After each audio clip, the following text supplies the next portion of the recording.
some of those impacts have emotional consequences, such as emotional buildup and potential outbursts.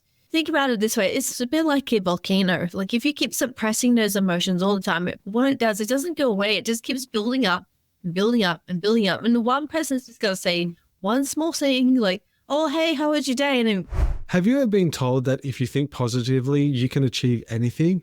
Or that if you put something out there into the universe, you'll get it, only to have it fall in a heap, blaming yourself? In today's episode, we look at the dark side of positive thinking, understanding toxic positivity, and the misuse of the law of attraction. See how you can achieve what you want by balancing positive thinking with practical application. Let's dive in. Welcome to Rewrite Your Story, the podcast where change begins with you. We're your hosts, Stephen and Sharlene. As professional coaches and mentors trained in various modalities, we have helped hundreds of people Bridge the gap between the person they are and the person they want to be. We bring you conversations with real people who have overcome real setbacks. You will walk away with practical steps to find more clarity, alignment, and success in any area you want to improve. So join us and discover how you have the power to overcome, to change, and to rewrite your story. So pick up the pen. Your new chapter starts now. Well, today, Sharlene, we're diving into an interesting topic, the dark side of toxic positivity. What do we mean by that? Oh my gosh, there's so much behind this. It's like you see so many things out there in the social media world where people are just focusing so much on just be positive, don't worry about what's going on, and just avoiding the feelings that people are experiencing. Yeah, and there's so much about toxic positivity that we want to really explore, but and how it has been misused. We're seeing it misused in, as you said, social media, the whole coaching arena, fake it till you make it, things like that. And though they serve a purpose, or they may serve a purpose in a few individuals, we can't just box everyone with the whole. Yeah, absolutely. You can't just put everybody in the same box altogether. And, we have an experience around positive, toxic positive, it's a bit of a tongue twister, toxic positivity, and how it actually affected us and our lives, and how it actually brought us off course and out of balance in so many areas of our life. And then we built up these false expectations of what we thought our life would be, only to realize that was so out of balance and was actually causing us more anxiety, more stress than the actual purpose around being positive. Absolutely.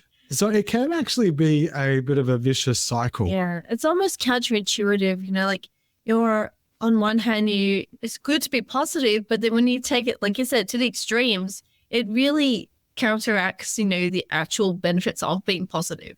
Yeah, so I think we need to look at, first of all, what is toxic positivity, and then look at ways of actually balancing and what is the right way of being positive and actually knowing what you're going to achieve in life. There's one thing to dream and set goals that are positive and, but there's another thing to take that to an extreme when it's actually causing anxiety and damage. So what is toxic positivity in the first place? So maybe you want to share about your own experience and maybe a bit of a definition. Yeah, absolutely. Stephen, I remember when I was going through a tough patch and people just kept telling me, just stay positive. Just don't worry about, what you're going through. It's going to be better. And just stay positive because that's what you need to do, right?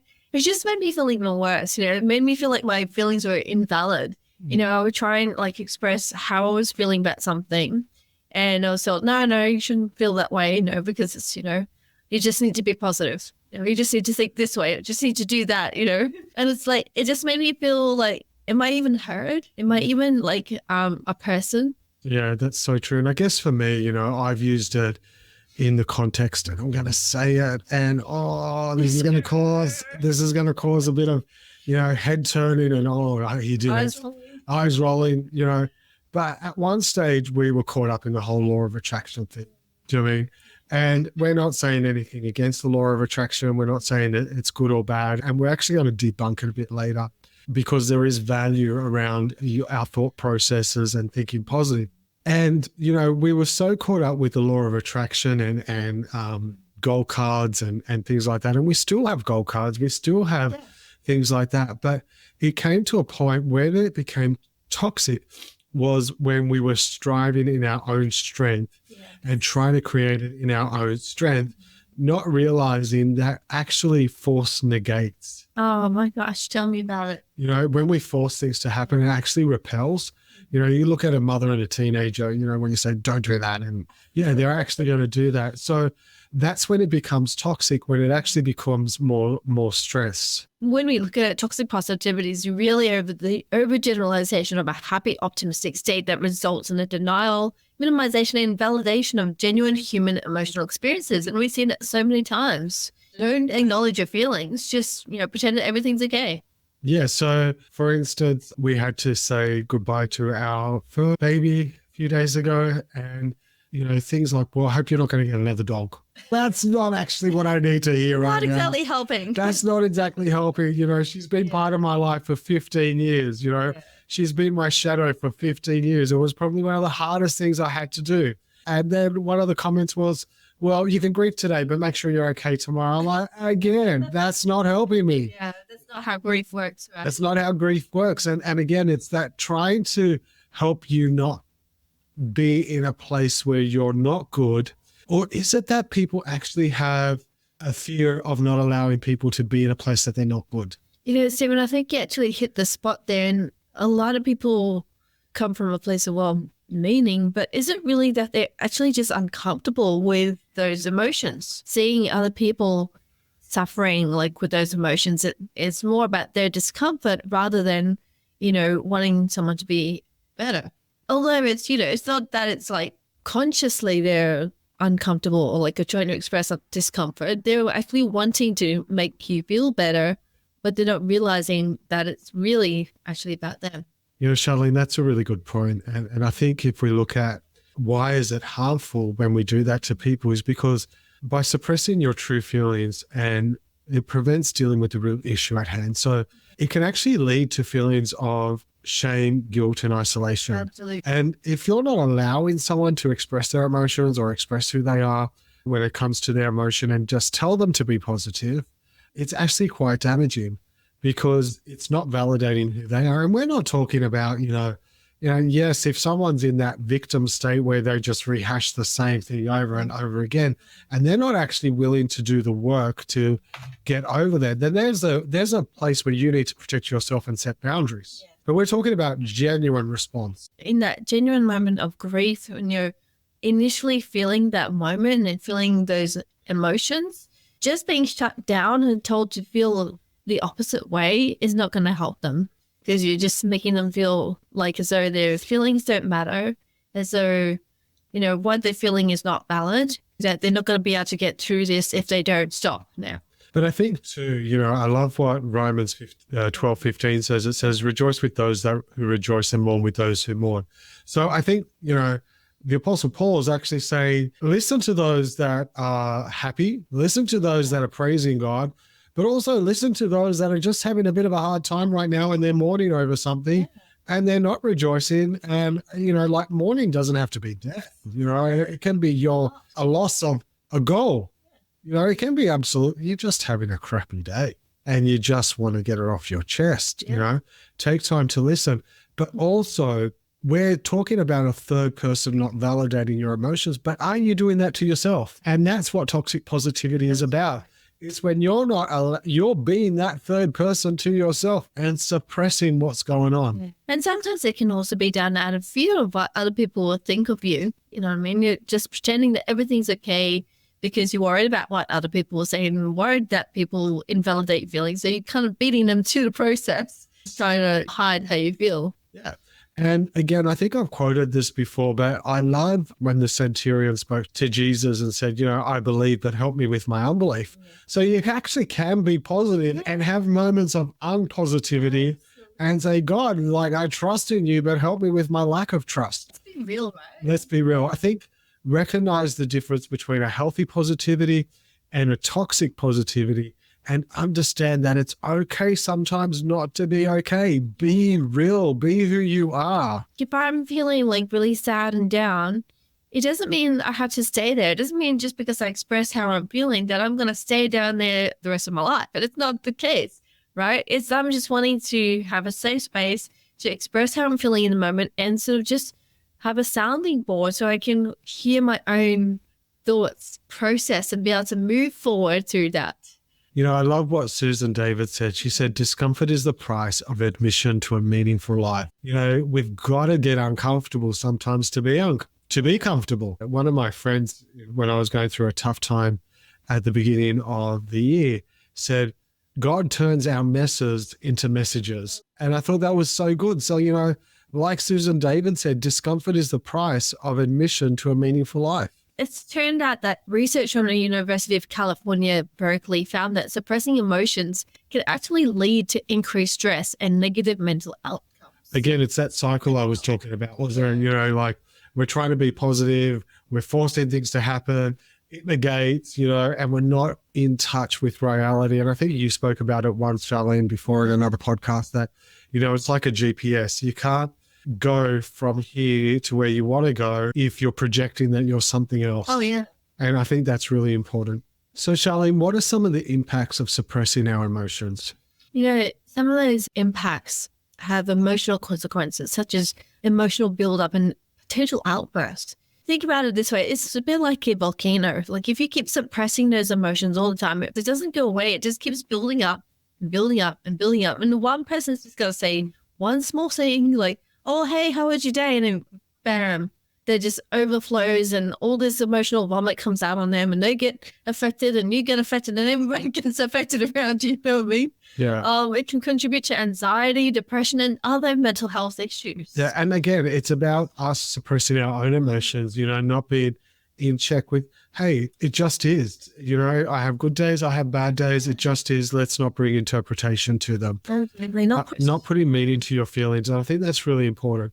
Acknowledging feelings, but not over-analyzing our feelings. Absolutely. You know, surprisingly as well, Stephen, suppressed emotions can actually manifest as physical symptoms such as headaches, muscle tension, and digestive issues. Yeah, absolutely. And, you know, I've got experience with that. I know that as soon as I'm not dealing with something, I get that tension around my neck and shoulders. Yeah. Let's talk about this because there's also an aspect of realizing how people process emotions in order for them to stay on the positive side, you know? So for instance, with me, when I'm quite stressed or if I'm quite in a state of analyzing, I retreat and I don't want to talk about it.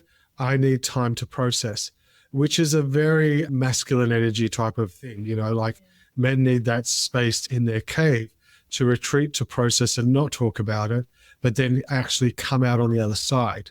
Whereas you're totally different. You'll get paper, texters.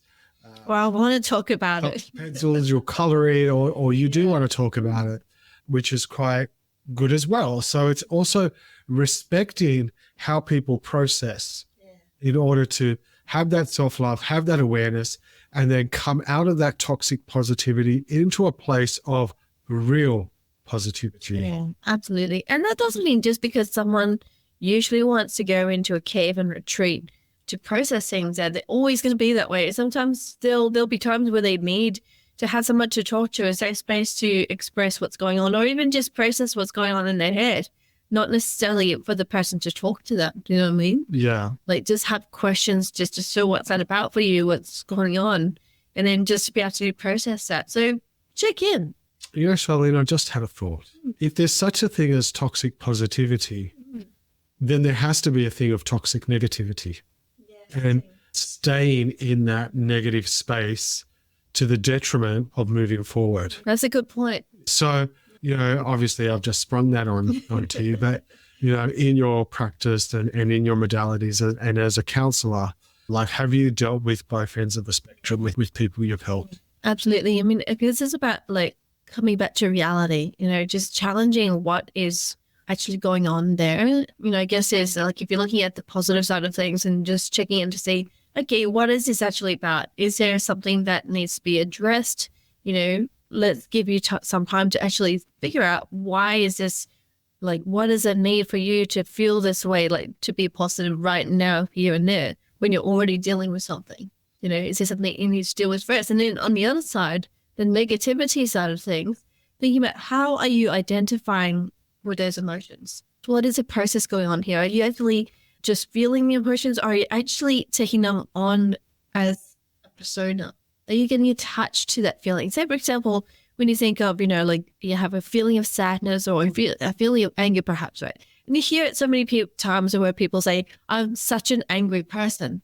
Or, I'm just an angry person. That's just how I deal. That's how I roll, right? Instead of just noticing, there's that feeling of being angry right now. So what's that about? And then just dealing with it there and then and talking it through. They just take it on themselves and say, that's just how I respond. That's just how I am. It becomes part of them. They identify as that emotion rather than noticing it, acknowledging that emotion, just allowing themselves to feel it without having to necessarily act on it. That is so good. So rather than saying, I'm an angry person, I'm just a sad person, I'm this, I'm that, is actually not labeling yourself, which again is part of the law of attraction, use your words mindfully, but is it the law of attraction or is it, much deeper than that? As in goes back much further. It's about not putting labels on ourselves, but seeing ourselves as spiritual humans with a physical body, with an experience, and seeing ourselves, for the good of who we are, rather than the experiences we have. So I guess you could use the same thing as people that are, but I'm just a positive person, when there's shit happening in the inside, and they're using those labels. I really like that. So what are some practical strategies that you could use to acknowledge and validate those emotions? Well, absolutely. A lot of the times I like to encourage the use of journaling and also just talking with a trusted friend as an outlet for expressing those feelings. And like when I say trusted friend, not everyone is going to be a safe person to talk to. You got to know who your people are. Those people that will hold the space for you and not try to lecture you during something that you're going through, because that's not going to be helpful. That's really good. And I think, again, if we look at, some about those that are going through difficult times or not acknowledging those difficult times, something that I take comfort is in Psalm 34:18 that says, the Lord is close to the brokenhearted and save those with a crushed spirit. Knowing that my hope or my positivity comes from him and comes from what he's about to do. So I guess if we sum up everything you've just said and we've spoken about in this part, it's suppressing emotions can really have some serious effects on your mental health, your body, your consequences. And it's important to find healthy ways to actually process them, but also know that with toxic positivity also comes toxic negativity as well. And so it's about not allowing the pendulum to swing to extremes, but staying on point, balanced with your eyes upon something for a hope. I think just before we move forward, I think we're coming down to that positive, at that toxic negativity. If you think about it this way, it's not so much about what you're feeling, it's about how you deal with that and what you do with those emotions that becomes either toxic or healthy. How do we process those emotions and what do we do with them? Do we blame other people around us when we're going through that? Do we take it out on others? Do we act out and do we just behave in a way that is very unhealthy? Or do we just communicate how we're feeling and process it in a calm and healthy way? I just had another thought. No. I love your thoughts. Which is off script. I just thought that's so true because in some circles of beliefs, or especially in the Christian arena, there is quite a lot of talk about positivity, name it and claim it, things like that. Yeah. And you just touched on something, and it reminded me of by their fruit you'll know. Yeah. So if someone's all positive, but their fruit is not demonstrating, the actual fruit of what's happening. So you always tell by someone's actions, Right. And I'm not saying that that's a bad thing. I'm not saying not to name it and claim it. I'm not saying, believe for healing or believe for a miracle, because absolutely, faith is the substance of things hoped for, the evidence of things not seen. Right. But then make sure your fruit is in alignment with what you're saying. And maybe what you need to do is go back to the root cause of and clean that up so that you can actually bear better fruit. Brene Brown says we cannot selectively numb emotions. And when we numb the painful emotions, we also numb the positive emotions. How true is that? Yeah. I love Brene Brown. Yeah. She's really good. If you haven't checked out her episode on Netflix, make sure you do. You can't feel a positive emotion if you don't experience a negative emotion. And it's like what we say in some of our episodes, you can't experience love if you haven't experienced hurt. Yeah. You know, they go hand in hand. And loss too. You feel that great, you know that you've loved someone if you have that grief, you know what I mean? Yeah. Oh, you just triggered me, Sharlene.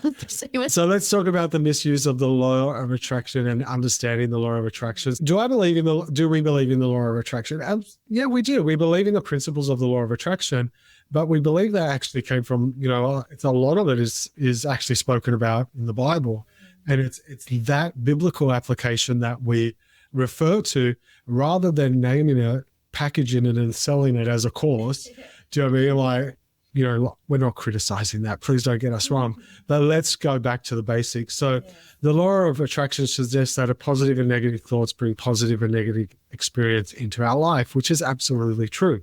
Like if you look at an accident, you will have different like if you call witnesses that witnessed an accident, each witness will have a slightly different story of that accident based on their perception of their accident. Yeah. So our thoughts actually cause feelings or emotions that then causes a manifestation in our body. Yeah. Okay. So that is basically, if you think happy thoughts, you are happy. If you think negative thoughts, then you feel negative and sad.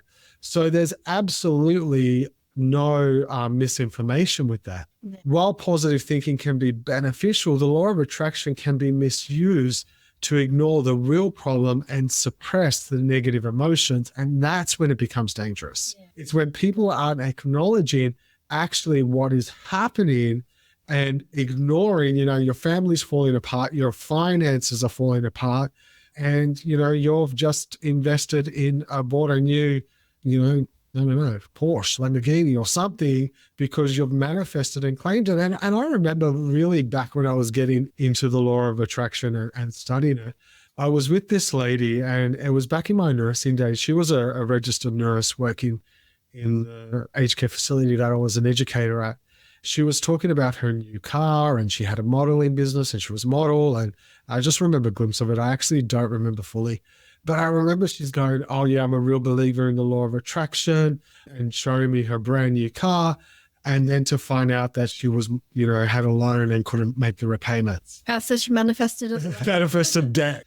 Are we using the law of attraction to actually keep up with the Joneses? That's dangerous. Yeah, that is so dangerous because, you're putting yourself in a really hard situation and it's not very easy, Yeah, and that's not what the law of attraction is about. So we have far-fetched claims that simply thinking positive can cure, things, can attract wealth, can solve your most complex problems, can bring back a wayward child, when maybe just showing them a bit of love. And I'm not, we are not parents, disclaimer, we probably don't know what we're talking about here, but, maybe a bit of love and compassion will go a lot more way than positive thinking.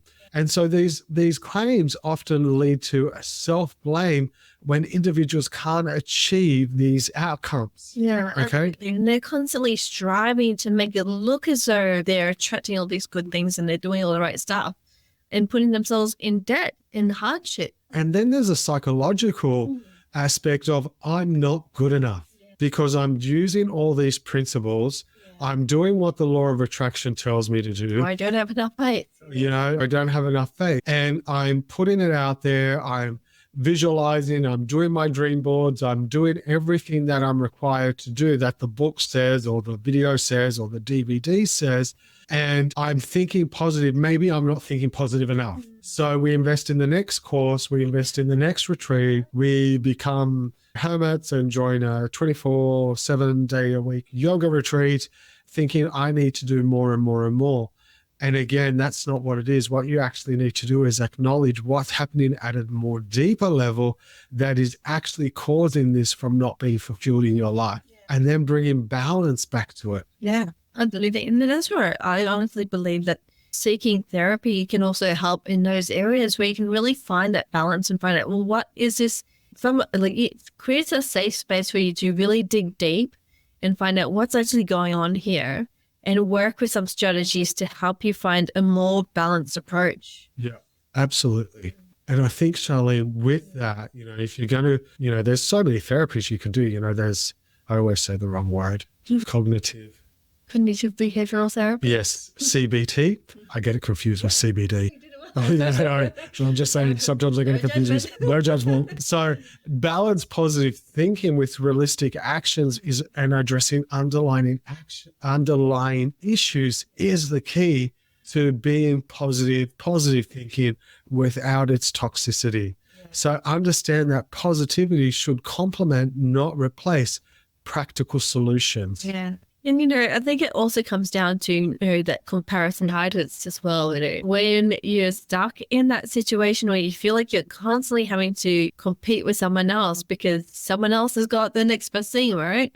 And you think, oh, maybe I should be that way, right? To look as though you're manifesting all these things, or you're more spiritual, like a lot of people get, like in a lot of Christian circles, and don't crucify us.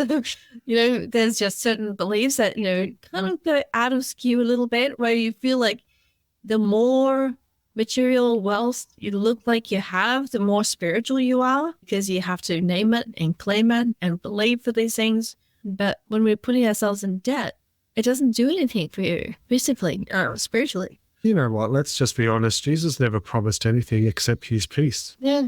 Yeah, my peace I give you, my peace, to go through life with his peace, That passes understanding. That peace that passes understanding. Stuff happens. Yeah, absolutely. But we could have the peace that he is with us. Yeah. And yes, again, what father doesn't want to bless his children? But again, it's about bringing balance and not condemning others if they're not at the level that you are. And I think that's also part of this toxic positivity, that sometimes we can be quite judgmental to others. Yeah. Sadly so. Yeah, quite judgmental and quite critical of others. But again, like, everyone's on this journey of life at their own pace. So, I'm never going to run a marathon, but I'm not going to feel condemned by the marathon runner. That ain't my calling, nor do I want it to be my calling.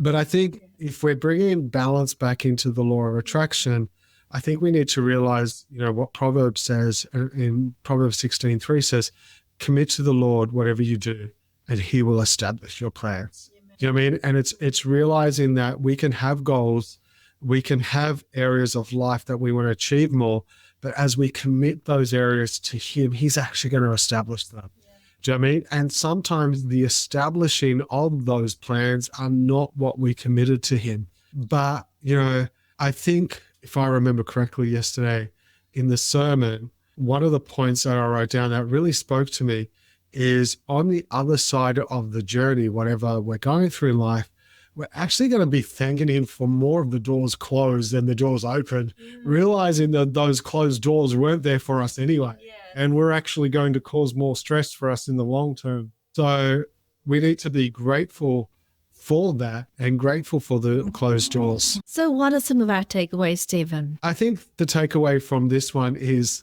while positive thinking is powerful, it shouldn't replace realistic action and addressing the real problem. So avoiding the traps of blaming yourself if your positive thinking isn't working out the way you want it to work out.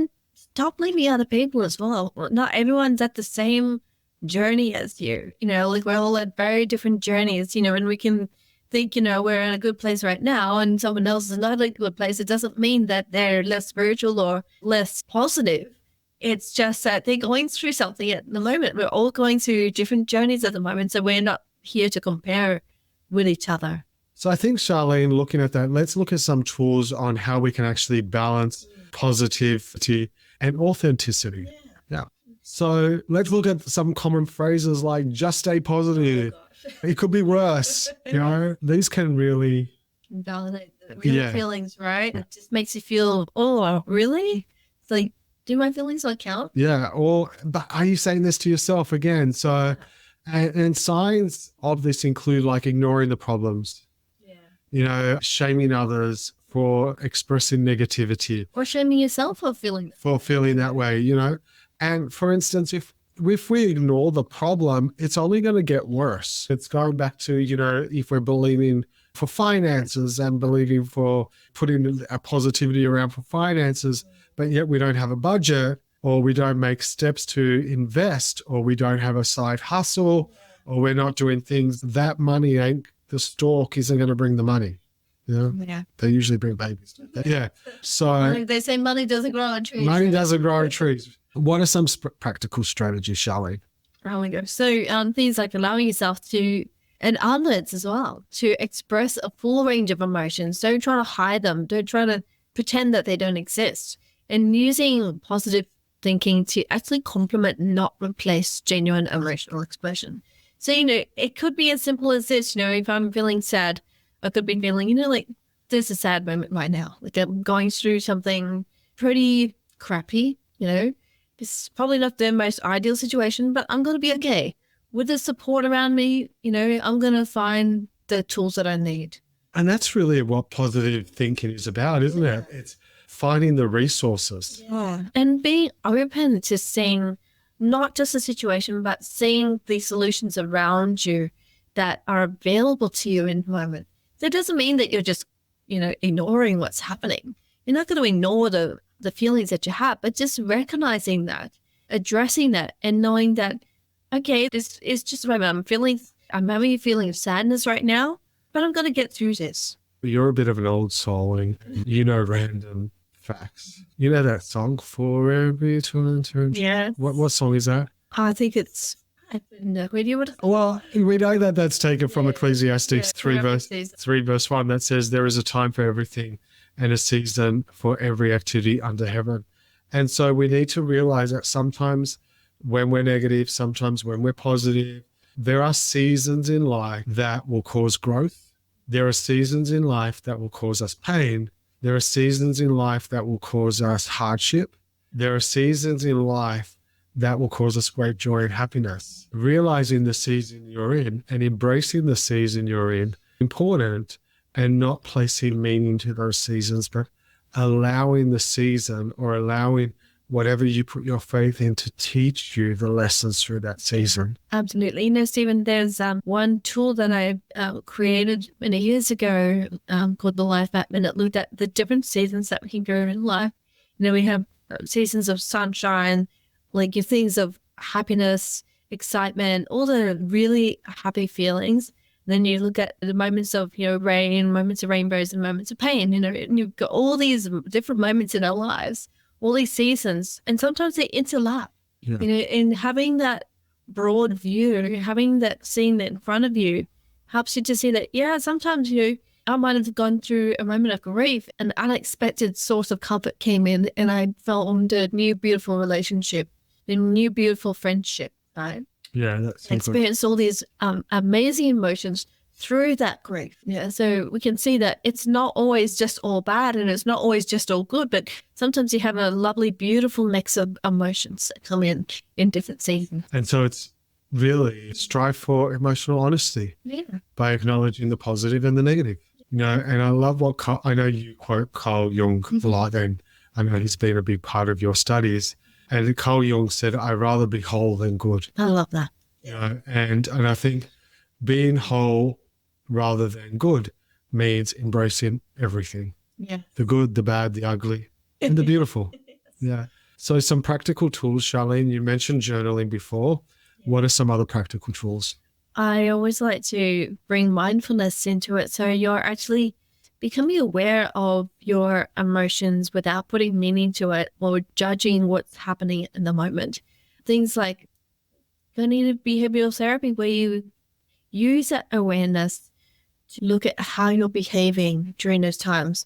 Look at what are the resources that you tend to draw toward, or the tendencies that you tend to lean towards, the little actions or the little quirks that you have, and seeing how is that linked to my emotions, and how you can change that around by having a slight change in your wording, how you speak to yourself. So it's about reframing. Yeah, so reframing yourself. And I think, if I look at, for me, though I do journal a lot and I try to be mindful, sometimes it doesn't work with my ADHD brain, but we're working on that area. But for me, I love what First Peter says when it says, cast all your anxiety on him because he cares for you. And so if we look at some of the takeaways, it's definitely mindfulness, journaling, CBT, therapy, which are all important in managing and self-regulating. And you're a big believer in self-care and self-love. And you've got some rituals, obviously, because you're working with clients during the day. Sometimes your days can be quite, and so you're working with clients throughout the day. So you've got a few things that you do. You want to seek help, tools, and promote emotional well-being. Yeah, so which is so important. There's a monk, Thich Nhat Hanh, that says, feelings come and go like clouds in a windy sky.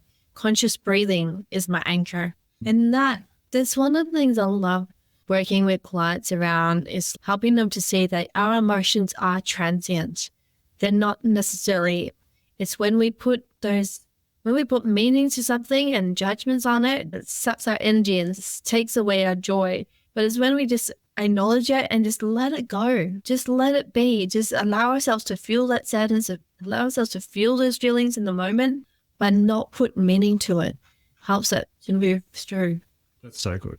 Okay, Sharlene, so to recap, we spoke about what toxic positivity is, and also a bit about toxic negativity and how they are both equally as damaging as each other. Because if you look at it, you got one in toxic positivity where you're just pretending that everything is just good and rosy and not acknowledging what really is happening in the moment. And that sort of just puts a seal on it. Doesn't do anything, just kind of puts it on the carpet, really, and keeps making it go up and up until someone sort of just opens the Coke bottle and everything goes flying everywhere, right? Yeah. And you've got then toxic negativity where, people are just, instead of processing those feelings in a healthy way, they're just blaming everyone else and rather than processing it for themselves. So the key is use tools in order to achieve your goals or achieve the positive thinking by acknowledging your emotions and not suppressing and ignoring them, and getting to the root cause and having a balanced approach to everything. Beautiful. Thank you for joining us on the Rewrite Your Story podcast. We hope you found this episode enlightening. For more information on the topics discussed, please visit our website at stephenandsharlene.com. Don't forget to subscribe to our podcast on your favorite platform, share it with your friends, and follow us on social media at Stephen and Sharlene. Until next time, stay informed and inspired. This is Stephen and Sharlene signing off from the Rewrite Your Story podcast. Thank you and stay blessed.